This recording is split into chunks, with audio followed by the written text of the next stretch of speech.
Hello everyone. So today's topic is eating disorders. Eating disorders की knowledge होना specially girls को बहुत ज़्यादा इम्पॉर्टेंट है, क्योंकि आजकल क्या ट्रेंड में है, सब लोग सोशल मीडिया पे बहुत एक्टिव रहते हैं और वहाँ पर क्या है, बॉडी को लेके, ब्यूटी को लेके कुछ स्पेसिफिक स्टैंडर्ड्स बने हुए हैं, जिनके अंदर अगर वो लोग फिट नहीं होते तो बहुत इनसिक्योर हो जाते हैं। उसके बाद वो ईटिंग डिसऑर्डर्स या फिर ऐसे डिसऑर्डर में आ जाते हैं। ठीक है। और मैं बहुत ज़्यादा स्लो बोलती हूँ, इसलिए आप लोग 2x की स्पीड पे भी देख सकते हैं। और अगर आपको मेरी वीडियो से कुछ नॉलेज गेन हो रही है या फिर इफ़ेक्टिव लगती है तो आप लाइक, शेयर एंड सब्सक्राइब कर सकते हैं। So let's proceed to the content.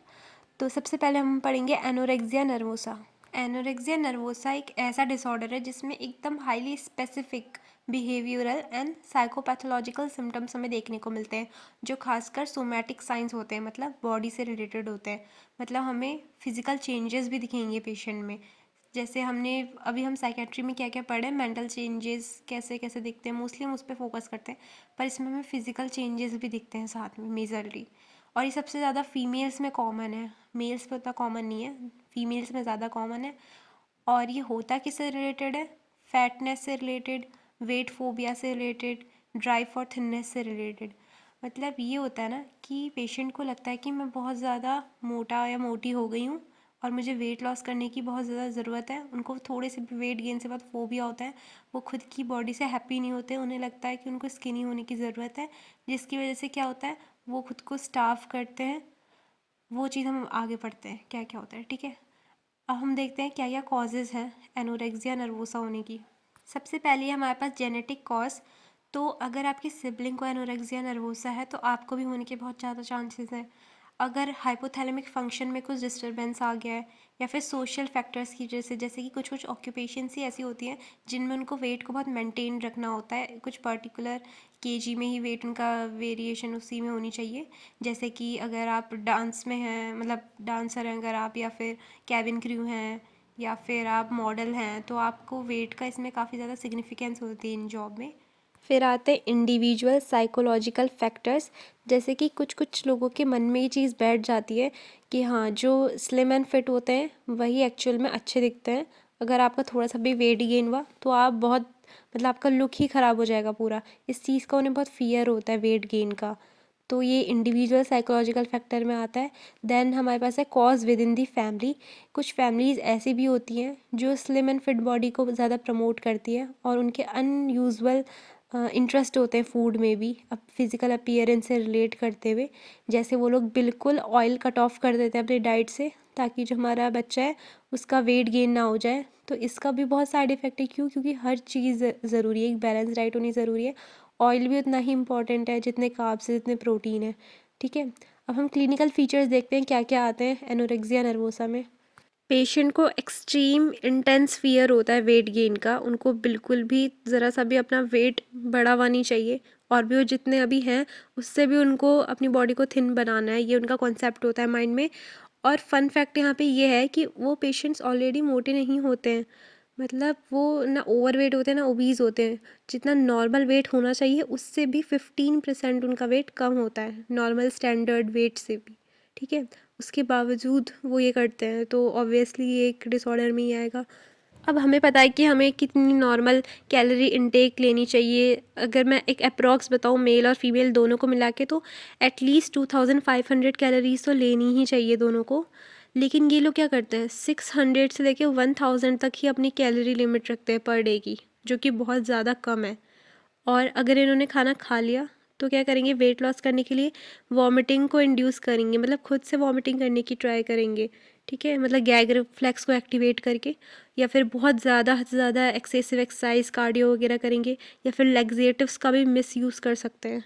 ठीक। अब इतनी कम डाइट लेने की वजह से या फिर स्टारवेशन की वजह से इन पेशेंट्स में क्या होता है, ये कोल्ड के लिए बहुत ज़्यादा सेंसिटिव हो जाते हैं। गैस्ट्रिक एम्पटिंग बहुत डिलेड होती है, कॉन्स्टिपेशन होता है, लो बीपी रहता है, ब्रेडिकार्डिया होता है, मतलब हार्ट रेट काफ़ी कम रहता है, हाइपोथर्मिया होता है, बॉडी एकदम ठंडी पड़ जाती है, एमिनोरिया होता है, मतलब उनको पीरियड्स नहीं होते हैं फीमेल्स पे। ठीक है। और अगर वो वॉमिटिंग, लैक्सेटिव्स इनका इतना यूज़ कर रहे हैं तो क्या होगा, उनकी बॉडी पे इलेक्ट्रोलाइट डिस्टर्बेंस हो जाएंगे ना, काफ़ी कम हो जाएंगे। खासकर जो बहुत ज़्यादा हार्मफुल है वो है हाइपोकैलेमिया, क्योंकि ये डायरेक्टली हार्ट हेल्थ को अफेक्ट करता है। देन हार्मोनल एबनॉर्मेलिटीज़ हो जाती है इन पेशेंट्स में। बस कि क्या कॉम्प्लिकेशन होगी, अब हमें पता है यहाँ पे इलेक्ट्रोलाइट जब इम्बैलेंस हो रहा है तो क्या होगा, हमारी हार्ट हेल्थ अफेक्ट होगी, क्योंकि हाइपोकैलेमिया जहाँ पे हो रहा है वहाँ पे हार्ट तो पक्का न पक्का अफेक्ट होगा ही। और हमारा ससेप्टिबिलिटी काफ़ी इंक्रीज़ हो जाएगी इन्फेक्शन के लिए। क्यों? क्योंकि इम्यूनिटी एकदम ख़राब हो जाएगी ना, बिल्कुल लो हो जाएगी अगर आप डाइट ही नहीं ले रहे हो अच्छी खासी। और हाइपोएल्बुमिनिया हो जाएगा, जो पेशेंट का ब्लड है उसमें प्रोटीन का लेवल एकदम कम हो जाएगा। क्रोनिक इन्फ्लामेटरी बाउल डिजीज़ होने के बहुत ज़्यादा चांसेस है। अब ये क्यों? क्योंकि बार बार आप लेक्सेटिव का यूज़ कर रहे हो, ठीक है। और जो हमारी कोलोन है ना, इससे क्या होता है, उसको तो फंक्शन ज़्यादा नहीं करना पड़ा, तो वो लेज़ी हो जाती है, इसको लेज़ी कोलोन भी कहते हैं। फिर वो काम ही नहीं करती, अपना फंक्शन छोड़ देती है। ईसोफेजियल इरोजन हो सकता है, बार बार वॉमिटिंग करने की वजह से HCl बार बार म्यूकस जो लेयर उसको कोरोड करता जाएगा ना। अल्सर्स हो सकते हैं, टीयर्स हो सकता है, ब्लीडिंग हो सकती है, गम इरोजन हो सकता है, डेंटल कैरीज हो सकते हैं, ठीक, एमिनोरिया हो सकता है, लाइफ थ्रेटनिंग कार्डियोवास्कुलर कॉम्प्लिकेशंस हो सकते हैं। अब हम कैसे डायग्नोस करेंगे कि किसी पेशेंट को एनोरेक्सिया नर्वोसा है या नहीं है? सबसे पहले हम पेशेंट का कंप्लीट फिजिकल एग्जामिनेशन करेंगे, साथ में लेबोरेटरी टेस्ट के लिए भी ब्लड सैंपल भेज देंगे। Endocrine, metabolic, central nervous system में कोई एबनॉर्मेलिटीज़ तो नहीं है, या फिर कैंसर तो नहीं है, या कोई माल एब्जॉर्प्शन सिंड्रोम तो नहीं है। ये सारी चीज़ें देखेंगे। इन सब से हमें क्या पता चलेगा कि कहीं कोई ऐसी डिजीज़ की वजह से तो नहीं हो रहा, इन सब डिजीज़ की वजह से तो कहीं पेशेंट का वेट लॉस नहीं हो रहा, या फिर उसके खाने की हैबिट से। मतलब इसको हमें डिफ्रेंशिएट कर देना है कि कहीं किसी डिजीज़ की वजह से तो नहीं हो रहा, क्योंकि जैसे कैंसर वाले पेशेंट होते हैं वो काफ़ी पतले हो जाते हैं, ठीक है। तो इसमें हम उसको एनोरेक्सिया नर्वोसा तो नहीं कह सकते ना, तो हमें कोई अदर डिजीज़ है उसको निकाल के लाना है। देन CBC हमें करना है, कंप्लीट ब्लड टेस्टिंग करनी है। उसमें हम क्या देखेंगे, हीमोग्लोबिन लेवल देखेंगे पेशेंट में, प्लेटलेट काउंट देखेंगे, हीमोग्लोबिन कम हो जाएगा ऑब्वियसली, वो पेशेंट खाना ही नहीं खा रहा है। कोलेस्ट्रॉल लेवल देखेंगे, टोटल प्रोटीन देखेंगे, sodium, potassium chloride, calcium, fasting blood glucose करेंगे, सीरम एमाइलेज लेवल देखेंगे, ब्लड यूरिया नाइट्रोजन देखेंगे। अब इतना कुछ हम क्यों कर रहे हैं? इलेक्ट्रोलाइट लेवल देखने के लिए पेशेंट में कितना है। और हम ECG भी करेंगे, कहीं कोई हार्ट में अबनॉर्मेलिटी तो नहीं आ रही है। और हम क्या करेंगे, पेशेंट में ये देखेंगे कहीं कोई अदर डिसऑर्डर तो नहीं है, जैसे कि एंग्जाइटी डिसऑर्डर, फिर बॉडी डिस्मॉर्फिक डिसऑर्डर, या मूड डिसऑर्डर, सीजोफ्रेनिया। क्योंकि मोस्टली ये सारे डिसऑर्डर और ईटिंग डिसऑर्डर आपस में कनेक्टेड रहते हैं, मतलब एसोसिएटेड रहते हैं, ये सब साथ में ही होता है। फिर हम ICD-10 क्राइटेरिया के हिसाब से भी देखेंगे कहीं ये इसमें तो फॉल नहीं कर रहा है डिसऑर्डर, ठीक है। देन ट्रीटमेंट मोडेलिटीज़ में हमारे पास क्या है, फार्मेकोथेरेपी है, जिसमें कि हम न्यूरोलेप्टिक्स दे सकते हैं। अब ये न्यूरोलेप्टिक्स कोई नया नाम नहीं है, एंटीसाइकोटिक्स का ही दूसरा नाम है। एपिटाइट स्टिमुलेंट देंगे जिससे भूख बढ़ती है। एंटी डिप्रेसेंट्स देंगे पेशेंट को, क्योंकि कहीं ना कहीं डिप्रेशन ये चीज़ या तो कॉज कर रही होगी, या डिप्रेशन की वजह से उन्होंने ये स्टेप लिया है, ठीक है। फिर साइकोलॉजिकल थेरेपीज़ में हम पेशेंट को इंडिविजुअल थेरेपी देंगे, बिहेवियरल थेरेपी देंगे, कॉग्निटिव बिहेवियर थेरेपी देंगे, फैमिली थेरेपी देंगे। नर्सिंग इंटरवेंशन में क्या क्या लेंगे? सबसे पहले तो हम पेशेंट का इनटेक एंड आउटपुट चार्ट को मेंटेन करेंगे, रेगुलर वेट मॉनिटरिंग करेंगे। हम ओरल म्यूकोसा देखेंगे, कहीं बहुत ज़्यादा ड्राई या फिर अल्सरेशन तो नहीं हो रखा है उसमें, क्योंकि पेशेंट अगर बार बार वॉमिटिंग कर रहा है तो HCl की वजह से वहाँ पे डेंटल कैरीज और अल्सरेशन हो सकता है म्यूकोजल लेयर का।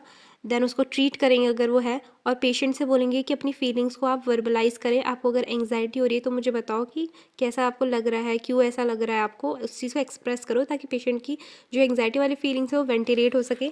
हम पेशेंट की फैमिली का पार्टिसिपेशन भी इनकरेज करेंगे उनकी केयर में। इससे क्या होता है, पेशेंट पे बहुत अच्छा इफेक्ट पड़ता है कि हाँ, जो मेरे फैमिली वाले वो भी मेरा सपोर्ट कर रहे हैं, और उसको काफ़ी हेल्दी इन्वायरमेंट मिलता है इससे।